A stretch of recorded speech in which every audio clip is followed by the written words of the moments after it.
Bonjour tout le monde, une vidéo après mon ménage journalier, enfin journalier non, je ne fais pas le ménage tous les jours, mais là j'ai nettoyé, dépoussiéré un petit peu, plusieurs pièces, et donc à bâton rompu, une vidéo sur... il y a deux thèmes en fait, mais ils sont un peu reliés. Déjà, première chose, je suis allé sur...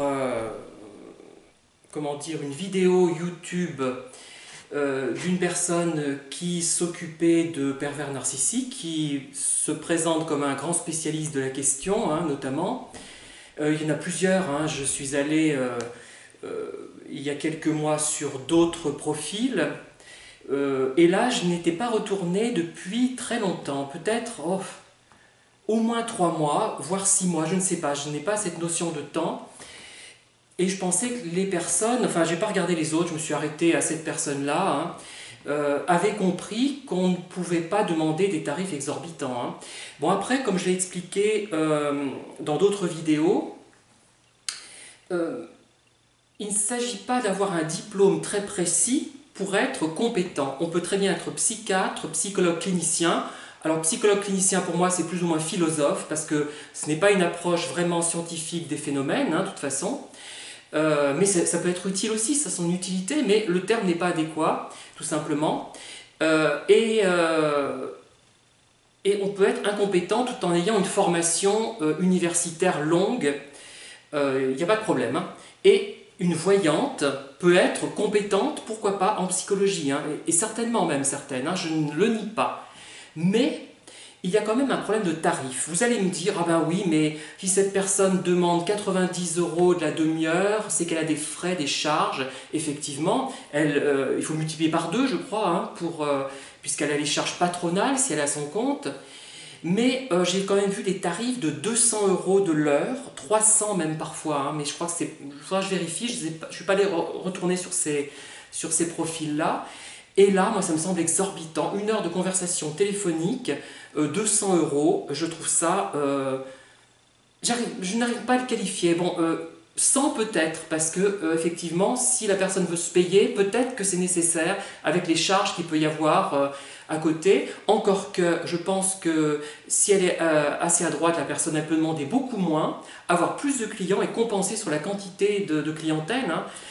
Donc il y a quelque chose qui ne va pas.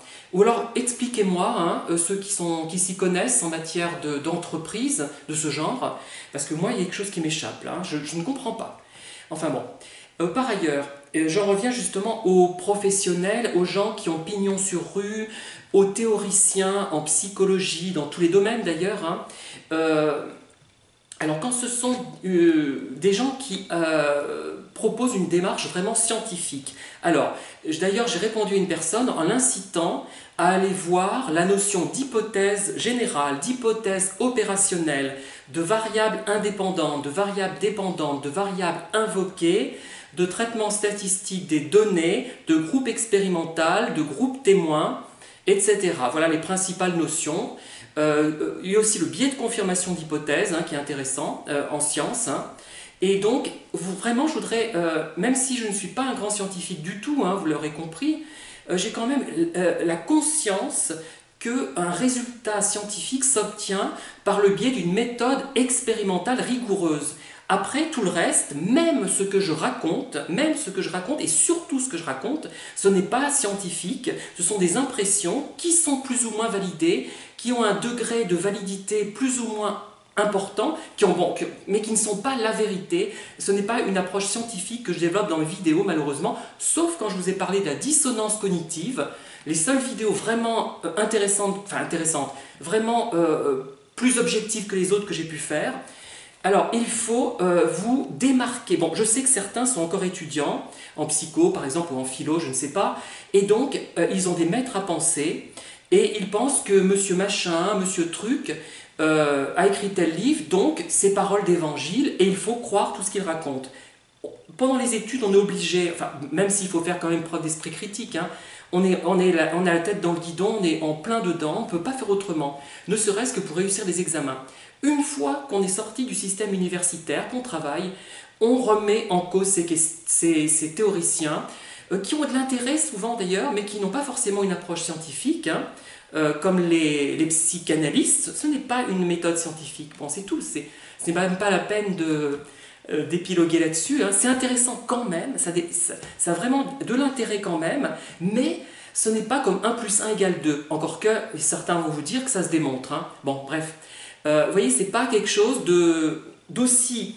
Même la psycho-expérimentale n'est pas valide à ce point-là, c'est pas ce que je veux dire, mais c'est quand même plus proche de la science exacte. C'est pas une science exacte, mais c'est quand même plus proche. Alors que là, c'est quand même sujet à interprétation. C'est intéressant, on n'a pas d'autre outil peut-être pour résoudre des problèmes de nature psychologique ou psychiatrique, mais prenez-le avec recul, ne gobez pas tout.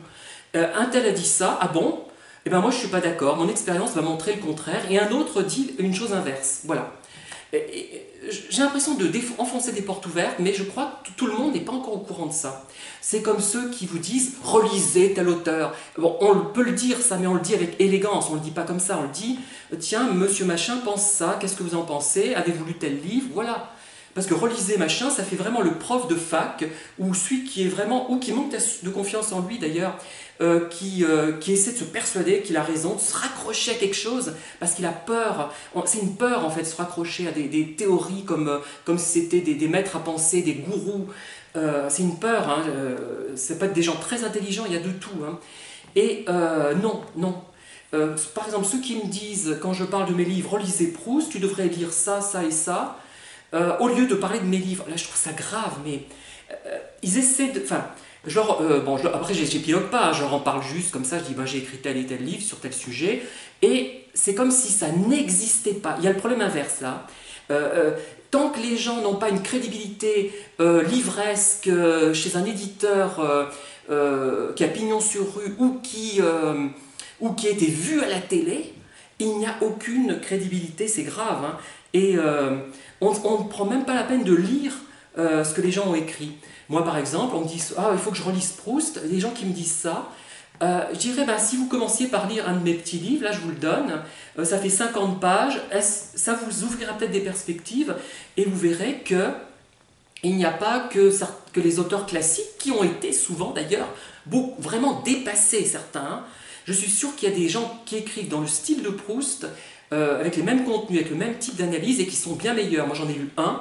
Bon après il faudrait justement que je relise, tiens, parce que peut-être que j'aurais changé de point de vue. Ça ne m'a pas complètement emballé, je voyais que ça avait de l'intérêt, c'est sûr, mais ça ne m'a pas emballé, ce n'est pas mon type de livre, de littérature, et je n'ai pas forcément changé depuis que j'ai lu le premier tome de La recherche du temps perdu, etc. Voilà, donc tout ça pour dire que il ne faut pas prendre pour argent comptant ce que dit un auteur parce qu'il a pignon sur rue, parce qu'il est classique, et rejeter des gens qui ont des choses à exprimer, qui ne sont pas des choses scientifiques. Moi, je n'exprime pas de choses scientifiques dans mes livres. Enfin, c'est plutôt une petite philosophie, enfin, on va dire. Hein. Mais au lieu de dire ah ben, il est forcément nul ce Pierre Calmar, non, il n'est pas forcément. Il est peut-être nul, c'est vrai. Il y a des passages qui sont peut-être nuls dans ce que j'écris. Mais avant de pouvoir se prononcer sur la nullité ou la non-nullité d'un auteur, il faut déjà au moins l'avoir lu. Après, c'est un point de vue. Hein. Si on l'a lu et qu'on trouve ça nul, bon, j'adhère, je dis c'est triste, je suis un peu triste, c'est dommage, mais bon, bah, c'est comme ça. Mais ce n'est pas parce que Racamier a pignon sur rue que c'est un grand auteur forcément, il y a simplement des choses à revoir. Déjà, c'est dans la psychanalyse, donc ce n'est pas une approche méthodologique qui me convient, et je n'ai pas envie d'avoir de gourou, moi. Je n'ai pas de gourou, ni moi, je ne suis pas un gourou non plus. Hein. Et arrêtons, je dirais... Déjà, alors 3 choses à l'issue de cette vidéo qui abordent finalement plusieurs thématiques mais qui sont reliées. La thématique de la compétence, c'est la compétence que j'ai abordée. La compétence des gens qui sont formés dans une discipline qui n'est pas toujours présente. Ils peuvent être incompétents tout en étant formés avec plein de doctorats. Il peut y avoir des employés libre-service, des voyantes, des balayeurs qui sont compétents. On ne sait pas, il y a les deux cas, on ne peut pas dire, hein, et qui peuvent soigner les gens réellement, mais alors les tarifs, hein, non, non, non et non, non. Il y a au bout d'un moment, il y a le respect de l'autre. Hein. On ne peut pas demander 200 € à quelqu'un qui touche par exemple le RSA. Il y a certainement des gens du RSA qui sont tombés dans des pièges comme ça. Et donc il y a c'est la question de la compétence. La compétence deux gens qui sont formés dans une discipline, ceux qui ne sont pas formés, les deux peuvent être compétents. Certains formés sont compétents, d'autres pas. Certains non formés sont compétents, d'autres pas. Ça, vous le savez, ce sont des évidences. Et pareil pour ceux qui écrivent en psycho, dans n'importe quel domaine. Il y a des gens très compétents, très bons, qui méritent leur succès, et d'autres qui l'ont mérité à un moment donné, mais qui ont été complètement dépassés, ou qui ne l'ont jamais vraiment mérité, et qui écrivaient des romans de gare, ou des livres qui n'avaient pas autant de valeur qu'on l'a prétendu, mais qui ont été pris par une caste et une intelligentsia qui se croit intelligente, se croit cultivée, et qui a considéré que c'était bien, qu'il fallait lire ça, pour une raison que j'ignore. Et voilà, et il y a beaucoup de gens qui ont fait semblant d'apprécier de tels livres, de telles théories, parce que ça fait bien, ils peuvent briller dans les salons, et voilà. Alors moi, justement, je n'ai pas envie je veux voir par moi-même. Il me semble que j'ai quand même un vécu professionnel, universitaire, livresque. J'ai écrit plus de 50 livres, je ne sais plus combien, sans compter ceux écrits sous un pseudo, hein, une cinquantaine on va dire. Hein. Ce sont des vulgarisations historiques, qu'est-ce qu'il y a? Il y a des romans, des nouvelles. Vous verrez d'ailleurs sur le site d'ABNF, il résume un peu ma tendance. Donc je ne voudrais pas être jugé a priori, c'est-à-dire que si je deviens subitement célèbre, vu à la télé, qu'on me passe à la télé sur TF1, qu'on me dise ah ben il est forcément compétent, je l'ai vu à la télé, même si on ne m'a pas lu, ou qu'on me dise ah ben il est nul parce qu'il n'a pas été vu à la télé. Non, je voudrais, dans mon cas personnel, pour vous faire comprendre le truc, hein, c'est pas pas mon cas que j'aborde, hein, c'est parti là-dessus, mais c'est pas mon cas. Et il faut le lire, voir, tiens, qu'est-ce que c'est, qu'est-ce qu'il a écrit ce bonhomme-là, à quel genre ça appartient, essayons de classer un petit peu pour essayer de mieux comprendre. Tiens, c'est une nouvelle, c'est plutôt du fantastique. Ah, tiens, il y a une projection dans l'avenir, c'est un peu philosophique, mais sans prétention. Qu'est-ce qu'il a voulu faire? Est-ce qu'il a utilisé les bons outils d'après nous pour arriver à son but? Qu'est-ce que ça vaut? Qu'est-ce que ça m'a apporté? Quels sont les manques, etc. C'est ça une vraie critique. Mais on ne peut pas critiquer un ouvrage sans l'avoir lu. Et moi, parfois je fais pareil, hein, mais je me mords la langue et je me dis non, je ne peux pas dire ça, ça ne me plaît pas, je ne l'ai pas lu. Bon, par exemple, j'ai lu un Ken Follett. J'ai trouvé que c'était très bien fait, mais il ne lui manquait rien, il avait toutes les compétences, c'était un thriller, d'ailleurs thriller, mais il lui manquait une chose, la sensibilité, à mon avis. Bon, vous allez me dire, ce n'est pas scientifique cette notion de sensibilité, qu'est-ce que vous entendez par là? Et effectivement, ce n'est pas scientifique, on ne peut pas tout aborder sous l'angle scientifique, puisqu'on ne bougerait plus. Et donc c'est pour ça que même si j'ai conscience que la méthode scientifique est essentielle, je ne peux pas l'utiliser tous les jours. Mais quand je reçois une information, j'essaie, dans la mesure de mes faibles capacités, de savoir jusqu'à quel point elle a de validité. Voilà. Voilà ce que je voulais dire. Donc, arrêtons d'avoir des gourous. Essayons, ne les rejetons pas complètement. Il ne faut pas tout jeter à la poubelle. Il faut voir ce qui nous convient dans cet homme-là, dans ce qu'il écrit. Qu'est-ce qui ne nous convient pas et pourquoi. Ça peut convenir à d'autres. Lisons les choses avant de les juger, avant d'émettre des points de vue négatifs, et arrêtons cette optique soit TF1, soit télévisuelle, soit snobinarde. Moi je vais relire Proust. Mais c'est débile, pourquoi Proust? Il y en a d'autres auteurs. Il y a d'autres auteurs qui sont passés, je parle même pas de moi, hein, qui sont passés après lui, qui sont peut-être bons dans le même genre, qu'on ne connaît pas. Essayons d'aller vers ce qui n'est pas connu systématiquement. Lisons les auteurs connus, un ouvrage de chaque, mais arrêtons de condamner comme ça. Voilà, c'est un méli-mélo qui tourne autour finalement de la compétence perçue, de la compétence réelle pour une personne, pour une autre, donc quelque chose de subjectif. L'approche expérimentale, bon c'est un micmac, mais je pense que vous trouverez des idées sur lesquelles vous pourrez réfléchir. Je ne vais pas... voilà, et vous arrêterez après de cataloguer les gens en fonction de ce besoin qu'on a effectivement de se dire, on a besoin d'une accroche, de se dire ah ben ça c'est formidable. Moi à un moment donné, je vous dis franchement, quand je me suis rendu compte que certains films que j'aimais n'étaient pas parfaits, ça me gênait. Je voulais aimer quelque chose de parfait. Il y a quelque chose comme ça, on a besoin d'un maître à penser qui va nous sauver et nous raccrocher à la vie. On aura ces théories qui vont nous aider, on pourra pérorer en public en les exposant, etc.